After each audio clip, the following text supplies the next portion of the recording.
Prime Minister says rethinking the operations of the RGPF will ensure officers can focus on their core duties.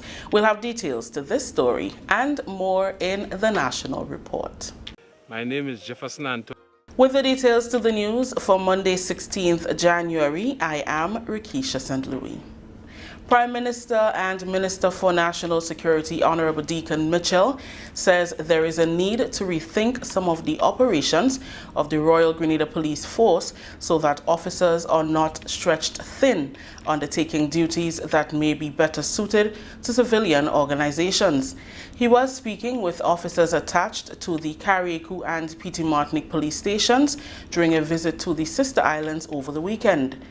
Prime Minister Mitchell told the officers that with many of them being overextended, as was indicated in discussions with Commissioner of Police Edwin Martin, there is a need for strategic rethinking and operating to ensure that they can efficiently undertake the task for which they are assigned.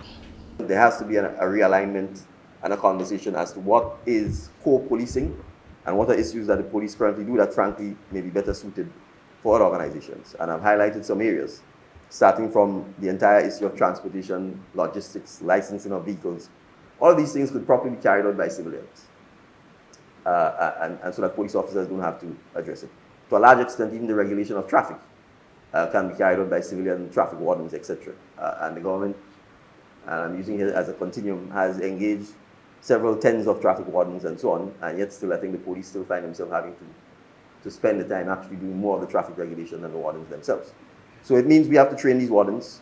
We have to make sure we're taking in the people with the right ability and aptitude so that the police can concentrate on actual policing. Cybersecurity, financial intelligence, all of these things are things which have been added to the police, and perhaps rightly so. But there are other areas where the police, in my mind, should properly have this sent over to civilian bodies so that police officers are not stretched beyond the limit. He says these types of engagements are critical as his administration proceeds with plans to transform and improve police service throughout the state. Among the concerns raised by the officers during the engagement were the conditions of the work environment at both stations, along with a treatment of officers. But we've noted the comments in terms of the general state of the facility. And I'm sure that together with the Ministry of Carriacou and Petit Martinique Affairs, that we can give an undertaking to try and address some of these matters as quickly as possible.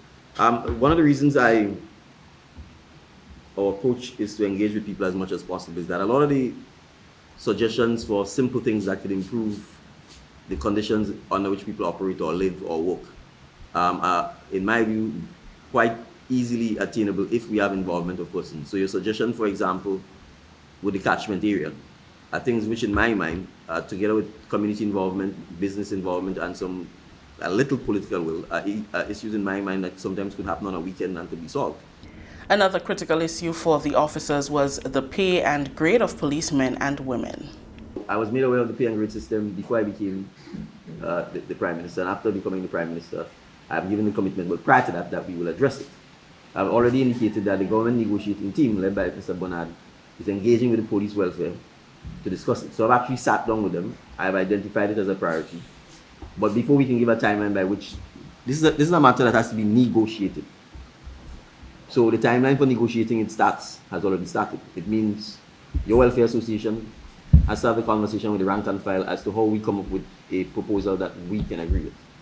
I'm being very honest, you're not going to get everything that you want because the government simply doesn't have the resources to give you everything that we want. But we're certainly prepared to give as much as we can within the limited resources of the government. So it has to be negotiated. From the government side, we are prepared to start the conversation like yesterday. Once the police welfare is prepared to start the conversation like yesterday. But there are other things happening. There's the pay and grade issue. There's also salary negotiations. In a sense, fortunately, for the year 2023, your salary increase is already negotiated and agreed. But then there's 2024 and then there's 2025. And as much as we're talking to police officers here, the government doesn't just have police officers as its employees. And to a large extent, the government operates by precedent. So what is good for the goose is good for the gander. And so to that extent, we try and be, there are peculiarities because there are things police officers deal with that teachers don't deal with or nurses don't deal with. But we certainly want to be, at least in terms of the core issues, as fair and as consistent as possible. So, despite the present challenges, officers were urged to continue to do their best as government works towards finding solutions to the many problems affecting them. Government's public engagements continue as it seeks to devise the best way forward for the Marketing and National Importing Board and its many stakeholders. Prime Minister Mitchell led a delegation to Carriacou over the weekend to hold public consultations to chart the way forward for the MNIB. It follows similar exercises in St. Andrew and St. John last week. Three options are being looked at: either a complete shutdown of MNIB with the creation of a new entity, a partial closing of some aspects of MNIB with government assuming some of the debt, or the government continuing to pump money into the MNIB in hope that the board can find effective managers to turn things around. Understanding that Carriacou and Petit Martinique depend solely on agriculture and fishing, Prime Minister Mitchell explained that the MNIB depots and packing houses will remain open to serve the public during the restructuring process. The Ministry of Agriculture and the government is committed to, as much as we can, helping to see how we can help to reduce the cost of inputs. Whether it's in fertilizers, whether it's encouraging national composting, whether it's how we can address irrigation, whether it's how we can grant concessions for other inputs that have to be imported. We are committed to doing everything within reason, because at the end of the day, tax revenue is how the government operates from. The intention will never be to simply shut down and take a whole long period before we restart. In fact, we do recognize that we will need a technical working group. I mean, part of that is part of what we've been discussing. And I'm saying, to some extent, MNIB has depots and it has packaging houses. And that aspect of MNIB is the core of MNIB. And so even if we are doing a restructuring, it is likely that those things will remain open to service farmers, to service the public. We just have to make sure that we do it in a manner that's efficient, in a manner that's clear, so that the farmers, the public understands what is happening, and that the people who we put in the interim to manage that process have the competence to do so, so that as we begin the process of revamping MNIB, it will be successful. Agriculture Minister Senator the Honorable Adrian Thomas told residents of Carriacou that the intention is to revamp the entire agriculture sector in the process of restructuring MNIB. He assured that Carriacou will benefit tremendously from the upcoming programs and projects to roll out the new approach to agriculture. We'll be having quite a few programs coming up in a couple of weeks, and definitely Carriacou, despite they have their own budget, and Minister Tevin prepare to make sure that Carriacou get the fair share of the cake. A large portion of the Ministry of Agriculture budget will be going to Carriacou and Petit Martinique. Every program that is being implemented in Grenada, once it's appropriate, Carriacou will be part and parcel of it. Some of the recommendations from the Carriacou consultation include giving authority to the local Farmers Association to manage MNIB, an increase in investment in agriculture, and farmers by government. One of the things that you would hear a lot of farmers complain about is the cost of the inputs. So we still have to, in building on that, we still have to pay mind in terms of the negotiation, how farmers will be able to pay for their labor and their tools, their cost, the input supplies, and so forth, in regards to keeping the marketing board open. So just remember that there is something called opportunity costs, the cost of foregone alternatives. I would like to suggest to the government of Grenada respectfully that you divest the Carriacou MNIB depot and that you invest it into the Carriacou Farmers Association.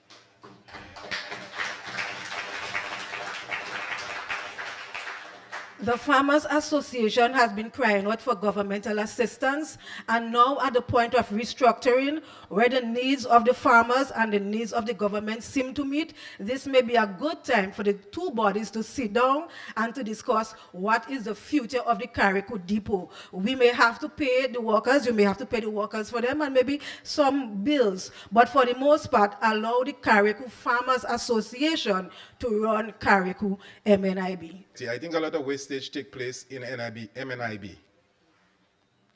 A lot of yes, spoilage takes place. I don't know if it's over ordering, if it's under support, but I know we go to MNIB a lot to expect them to have the food, the fruits, to no avail. So one of the things I want to recommend is that from Carriacou and Petit Martinique, we have representative on the board who we can speak to, because you hear people complaining, I go there to sell my goods and this is what they want to pay me. Or I have a complaint, who do I complain to? So we need some representation on the directorate of MNIB so that we can be heard from Carriacou and Petit Martinique standpoint. Continuing the news, reports of non-adherence by residents of Molyneux and surrounding areas who continue to ignore and remove signs erected by the contractors restricting access to the area under construction have reached the desk of the Infrastructure Minister, Honorable Dennis Cornwall.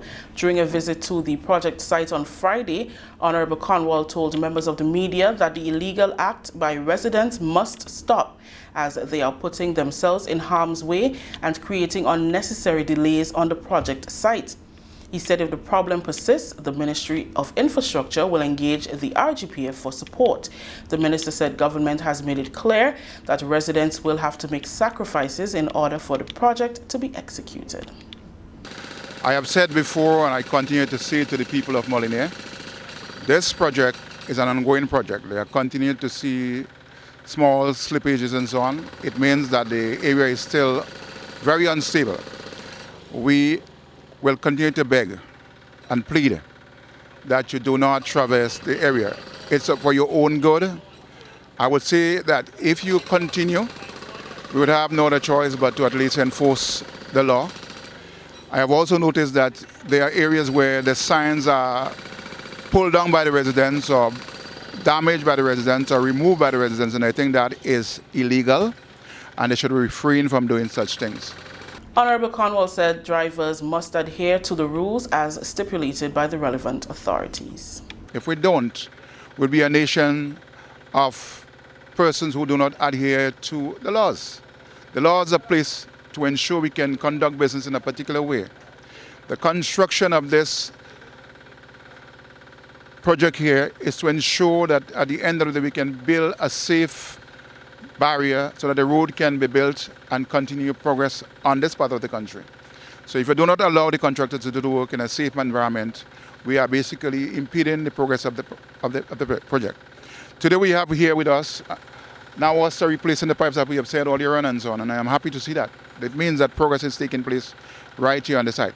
But we need the public to continue adhering to the regulations, the rule, the signage, and so on. If not, we'll be having further delays, and I do not want this project to be delayed because of the non-adherence of the people who continue to think they should pass through the area here. Work is expected to intensify in the coming week as Nawassa is nearing completion in the rerouting of its pipelines from the immediate construction area. This is the National Report. The news will continue after the break.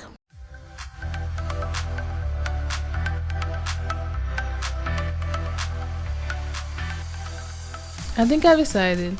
I want this one. Excuse me. I couldn't help but overhear your conversation. Can you tell me why it is you decided to purchase this fridge? Sure, because it's a lot cheaper, looks good, and if I should say, does the same job as all the others. I see. Can I show you something? No problem. See what the sign says? It said this appliance uses natural refrigerants. So... This refrigerator uses green cooling technology with natural refrigerant, which is environmentally friendly and does not hamper to the environment and the ozone layer. Equipments like these will greatly reduce your electricity bill, last longer, perform better, and protect the environment, and will give you the peace of mind in knowing that you are doing your part in creating a more environmentally responsible world for current and future generations. So you're telling me that this fridge right here may cost a little more now, but I can save on my electricity bill? It will perform better and last longer than this other one and have all the things you just said? Oh yeah. Remember, when purchasing an AC or refrigerator for your home or business, be sure to ask for the one that uses natural refrigerants. Go green. Let's beware, let's beware. Cooling, going green, you hear? So the ozone layer won't disappear. So let's go green, using natural refrigerants, let's go green. Welcome back. Residents of PT Martinique had the opportunity over the weekend to add their voices to the Marketing and National Importing Board debacle. Prime Minister Honorable Deacon Mitchell and his team journeyed to the island to wrap up public engagements as they prepared to deliberate on the best solution for MNIB. The residents, like those in neighboring Carriacou, are happy that government has decided to fix this problem that has been affecting the advancement of the local agriculture industry for years. I sold like, let's say about $60 worth of my crops, because that's, everybody knows the prices at the MNIB is low for the farmers. And it took me almost 3 months to get a check for $60-something, which I think is really, that means the MNIB is in a really bad position. Somehow I think that basically the MNIB needs to refocus. If it takes shutting it down, I know it's hard to say people when you have to go home and you have to come back, but when you're in business, you must realize that there's a point where you need to stop and start again. So I would recommend personally stop and start again, see whatever the country needs to pay off, and you start fresh. You don't want to move forward with all these debts because it's going to hang over you. I don't see why we need to continue with the marketing board. I don't think it has service purpose. We used to have one right across there a long time ago. Nothing. Yeah, and that went down, then the bank tried. So we've seen the marketing board have made its time. I like when you talk about the like investors having people to invest in the marketing board revamped, come again in a different name. A lot of companies rebirth themselves as a different name, as a different brand. So we might want to, for example, TCB came back as Revlon. So they come back as different name and they revamp with new management and everything. That about the workers, you will figure that out, you're brilliant. So I'm not worried about that part. But I really think the marketing board has come to the end of its road. Because of the lack of export markets for marketing board, I believe here's the reason why you have a problem, and then you have lost spoilage that marketing board takes. If you purchase and you have spoilage and you do not turn over that goods, eventually you will run into a deficit. So I don't see that the closure of marketing board. What I see is the revamping of the statutory body. And another thing is that government should look for serious capital financing. So for instance, you went to ALBA meeting and we never really get any funding from ALBA. So if you can, tap some resources from ALBA and put it into the agriculture industry, I believe that we could be able to revamp the agriculture industry in the way that I believe that the industry should be revamped. Finally in the news, the government of Grenada through Prime Minister Honorable Deacon Mitchell over the weekend handed over the keys of a brand new refrigerated truck to Minister for Carriacou and PT Martinique Affairs and local government Honorable Tevin Andrews. The truck is a gift from the government and people of Japan. Prime Minister Mitchell said it was an honor to be able to make the presentation as his government's transformation agenda includes improvement in all sectors throughout the state. The whole point of government is to serve the citizens. And the wealthier we can make the citizens, or the more we can move them out of poverty, really that's the greatest degree of satisfaction that I think people in governance can ask for. And so first let me thank the people and the government of Japan for their generosity. Grenada and Japan has a long collaborative history when it comes to the marine economy and fishing in particular. The minister has indicated to me, in addition to the refrigerated truck that we're going to hand over, that ice machine facilities has also been handed over to the citizens in PT Martinique. And so I also want to place on record my appreciation to the people of Japan and the government of Japan for their continued generosity to the people of Grenada. So it is really for me to hand over. I'm happy to be here to do that.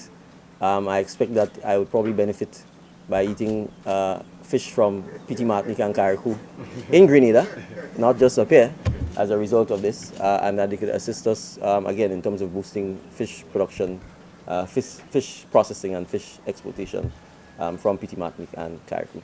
Honorable Tevin Andrews said the new truck will result in improved fish handling service in Carriacou. He also used the opportunity to thank his colleague member of cabinet for the ice machine that will soon be installed in Petit Martinique.